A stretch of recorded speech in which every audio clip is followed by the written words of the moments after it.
En el programa anterior estábamos hablando un poco de la energía solar y de las implicancias que tiene Paraguay. Queremos volver a recapitular un poquitito para profundizar un poco y conocer más sobre todas las posibilidades que el tipo de energía fotovoltaica trae para nuestro país.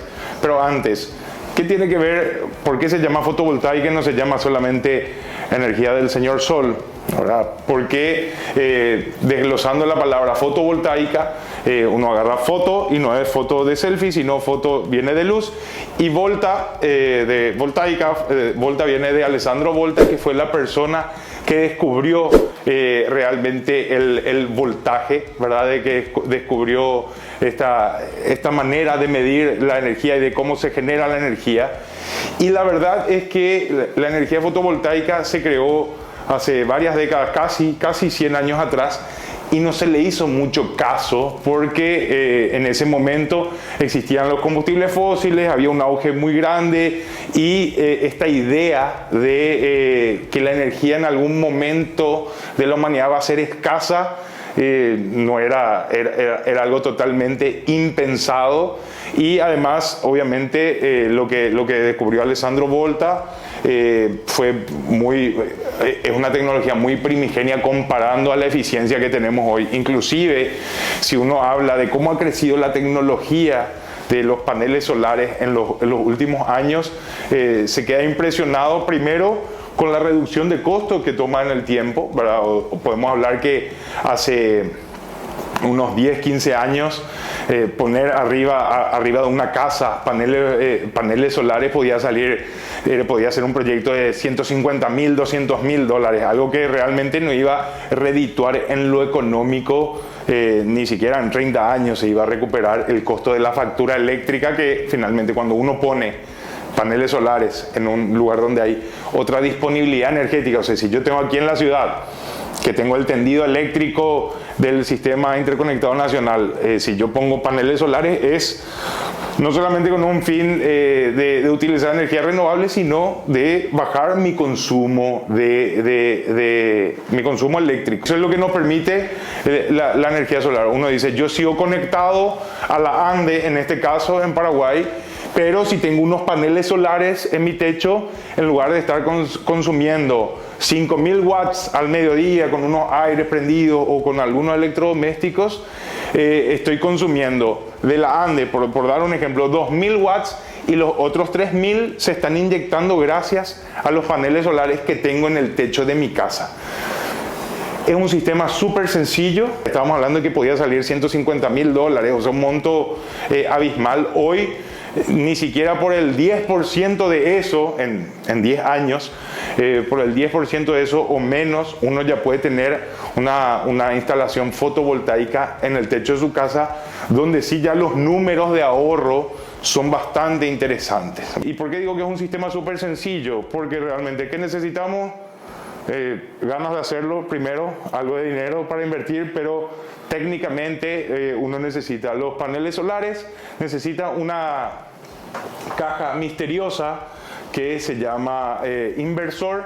¿Qué pasa? El sol o la radiación en este caso no discrimina la energía que llega, ¿verdad? Y no discrimina la fuerza con la que llega, si el día está nublado, si estamos a sol pleno, si el sol está pegando a 40 grados, a 90 grados.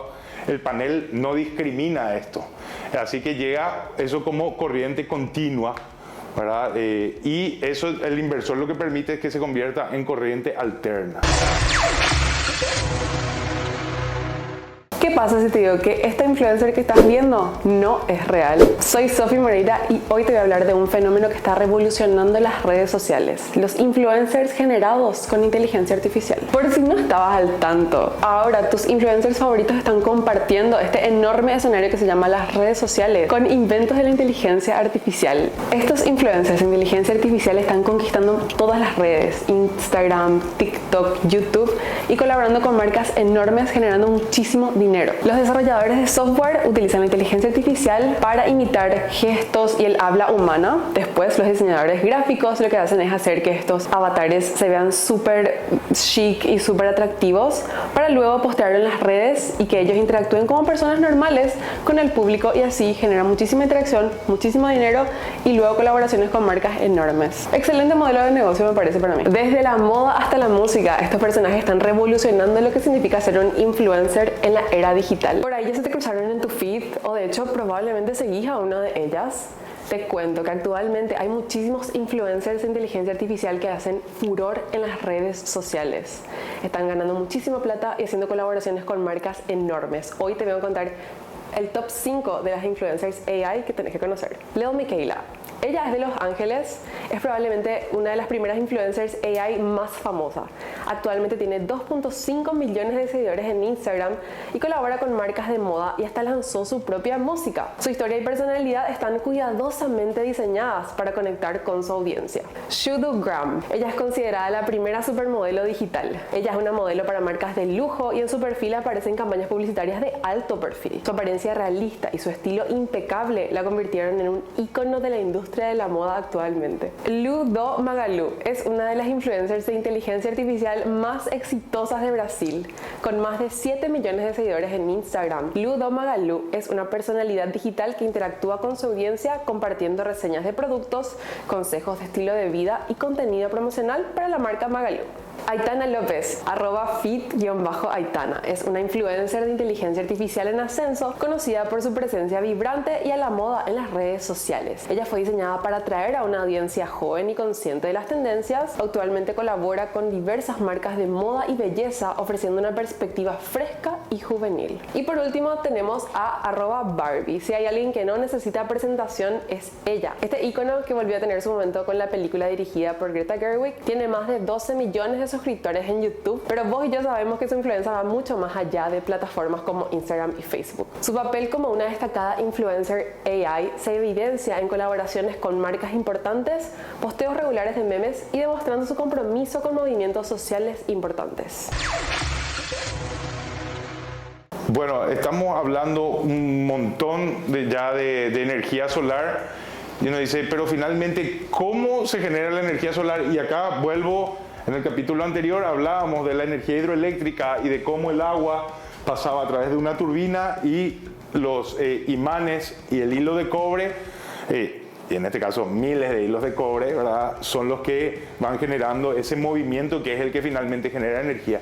Pero la energía solar es una de las únicas energías que no usa una turbina o que no usa esta misma dinámica de los imanes y el cobre, que ha sido la manera que hemos tenido de comprender la energía por casi o más de 100 años. Y entonces, ¿de dónde sale y cómo se crea la energía solar? Volvemos al silicio, que es el material este azul del cual se componen las células solares. Eso captura la radiación del sol, que son los fotones, y estos cuando entran en contacto con el silicio empiezan a generar un baile de partículas, ¿verdad? Se empiezan a mover las partículas. Es la entropía, la capacidad de ver cómo el caos va formando algo, ¿verdad? Porque no tienen aparentemente un orden, ¿verdad?, pero están ahí danzando. Y si uno ve la célula solar, tiene siempre de una punta a otra en distintas partes unos cables que se van conectando, y ahí es donde los fotones estimulan o le dan alegría también a los amigos electrones, que sí ya son más, los conocemos más de otros tipos de generación de energía, y son los electrones que empiezan también a entrar en una dinámica de movimiento, y ahí es que se genera la energía fotovoltaica sin turbina, sin ningún tipo de, si se acuerdan en los dibujitos antiguos, el molinito este que iba corriendo por el agua, o sin el ventiladorcito o la turbina eólica, sino que es gracias a una reacción de, como les decía en el capítulo anterior, el Sol es un gran reactor de fusión, y gracias a esos fotones del Sol entran en conflicto o entran en entropía estos fotones con los electrones, y ahí se genera la energía fotovoltaica, que como le decía también antes, cada vez es más eficiente. Si estábamos hablando de unos paneles amorfos que tenían la capacidad de capturar 5%, o sea, eso quiere decir que 5 watts casi por metro cuadrado de la energía del sol a pleno, o sea, casi nada, ¿verdad? 5 watts es muy poca energía. Hoy estamos hablando de paneles de silicio monocromático que pueden capturar 800 kilowatts de energía. Ahora que conocemos las principales influencers AI, es momento de analizar los pros y los contras de contratar a estos personajes que ni siquiera existen en la vida real. Uno de los pros es el control total. Las marcas tienen el control de cómo se va a ver, qué va a decir, qué ropa va a tener, y eso le da mucha más coherencia en cuanto al mensaje que quiere emitir cada marca. Disponibilidad 24/7 es otro de los pros. A diferencia de los seres humanos, ellos pueden estar conectados 24 horas al día, 7 días a la semana, respondiendo mensajes, lo que aumenta la interacción y el compromiso. Innovación y creatividad.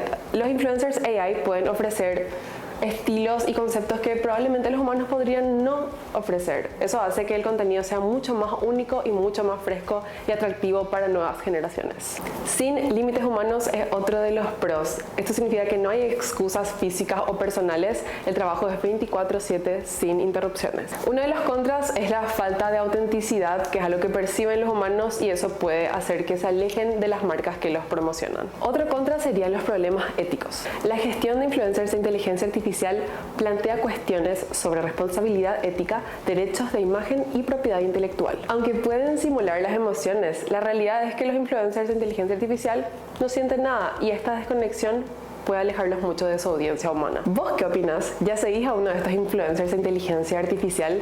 Dejanos tus comentarios en nuestras redes sociales y nos vemos en un próximo programa. Y uno siempre dice, y nosotros todos crecimos diciendo que mucha energía hay en Paraguay, pero ya pasa algo. La población está creciendo, la demanda industrial está creciendo, la población está creciendo también, y nuestra demanda energética aumenta un 12% cada año, ¿verdad? Y la energía de la hidroeléctrica sigue siendo la misma. Incluso hay años donde hay sequía o hay baja de los ríos, el fenómeno de la niña, el niño, el no cuate, llueve más, llueve menos, y esa energía, que es muy confiable, igual puede tener fluctuaciones que van para abajo, no para arriba en este caso. Y yo no soy matemático, pero todos sabemos 12% en 5 años son 60%. O sea, en 5 años nosotros vamos a necesitar, Paraguay va a necesitar 60% más energía de lo que necesita hoy. Y las hidroeléctricas van a decir, estoy cansado, jefe, ¿verdad? Por eso tenemos que empezar a explorar energía barata, disponible, eficiente, como la fotovoltaica, para no tener una crisis energética de aquí a unos 5 años. Por eso es súper interesante que podamos ir descubriendo este mundo fascinante de energía fotovoltaica. Y como les decía, hoy todavía tiene un costo, una inversión interesante, menos del 10% que hace 10 años, en el caso que uno lo quiera poner en su casa, y probablemente en 5 años va a ser casi como pagar 6 meses la cuenta de luz. Pero ¿qué pasa? Después de hacer esa inversión y de todo, nuestra cuenta de luz va a ser mucho más barata. Se viene el verano y acuérdense que prendemos más el aire acondicionado y todo eso, y después estamos diciendo, oh, ¿cuánto vino la factura? Si tuviéramos unos paneles en el techo de nuestra casa, la historia sería otra. Hola, soy Sofi Moreira y nuevamente nos encontramos en Penguin Academy, donde actualmente se desarrolla Code Pro, que es un programa de 8 meses que te entrena para programación y código y muchas habilidades más para tu primer laburo en el mundo tech. Hoy vamos a hablar con uno de los participantes que nos cuenta cómo hace Code Pro para combinar las habilidades técnicas con las habilidades blandas.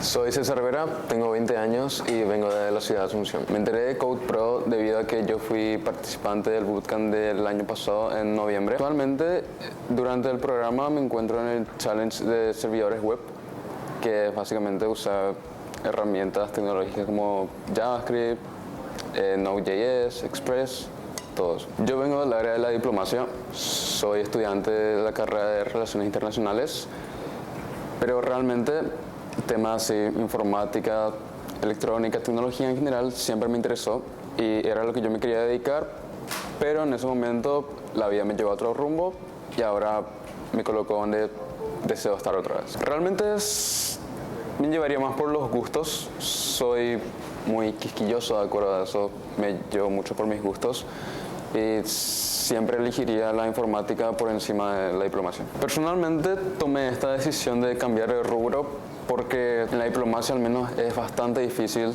tener una carrera y tenés que estar detrás de muchas personas para eso, y en ámbitos de tecnología me parece no mucho más fácil pero más moderado, tipo la competencia está a la par. De acuerdo a mi experiencia personal hay muchas más oportunidades dentro del área de la programación. De acuerdo a conocidos al menos, tengo varios que están en puestos ahí bastante altos en el área de la diplomacia, pero eso es debido a pasar tantos años dentro de ese rubro y eso es algo que no va conmigo al menos. A mí me encanta el trabajo que realiza Diana, que es parte del staff en el área de Talent Development. En serio, los talleres que tiene son impresionantes y eso me ayudó muchísimo a desarrollar mis habilidades blandas. Esto es más de perspectiva porque el staff y los otros participantes de Code Pro me conocen cuando yo llegué acá y era timidito, por así decir. Y gracias a los talleres de Diana me ven acá. No tengan miedo, la vida es solo una. ¿Qué es una central eléctrica? Una central eléctrica es toda instalación pensada para generar electricidad eléctrica. O sea, podemos hablar de una central eléctrica hidroeléctrica, que es el caso de Yacyretá, Itaipú, Acaraú. Podemos hablar de una central eléctrica de biomasa, que es donde se quema básicamente madera para generar electricidad. Se puede hablar de una estación eléctrica de gas, o sea, indistintamente, o en este caso, como estábamos hablando en el programa, de una central eléctrica fotovoltaica, ¿verdad? O sea, tiene que ver con que es un lugar donde se genera energía, que puede ser de distintos medios, puede ser Chernobyl, puede ser una también nuclear, pero siempre el fin es la generación de electricidad. ¿Qué es un bit por segundo?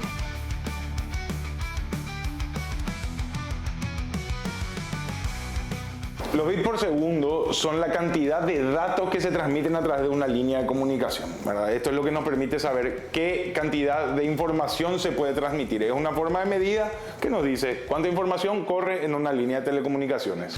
¿Qué es un disco duro?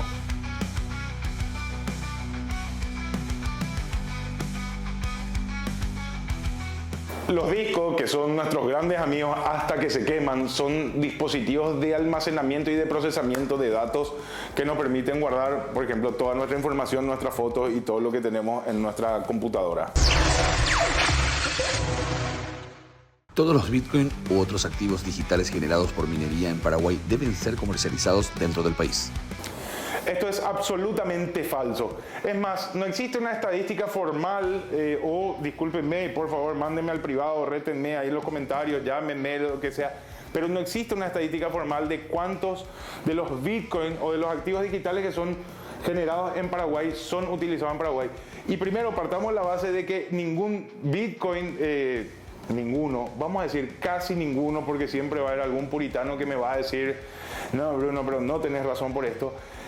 Los Bitcoin, la fuerza de cómputo que se utiliza en Paraguay, que es mucha y que es muy interesante, es como que yo diga, yo tengo Facebook en mi celular y estoy en Paraguay, así que Facebook está en Paraguay, ¿verdad? O sea, porque yo pueda utilizar un servicio en un país no quiere decir que en ese país esté hospedado ese servicio. ¿Qué quiere decir esto? Que yo puedo tener una máquina minera en el garage de mi casa, pero esa fuerza de cómputo que está usando, o si yo hago una transacción o lo que sea, y la billetera a la que va está hospedada en Estados Unidos, está en Arabia Saudita, donde sea, ese Bitcoin formalmente nunca estuvo inserto en Paraguay.